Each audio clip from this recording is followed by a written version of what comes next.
The most famous Bible verse is often the most distorted Bible verse, and that's Matthew 7, verse 1. Judge not, that you be not judged.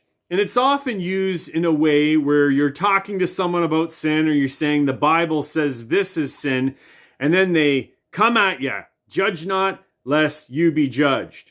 Now, when Jesus says that, you have to look at what he's saying in the whole context of Matthew chapter 5 to chapter 7, what Christians call the Sermon on the Mount.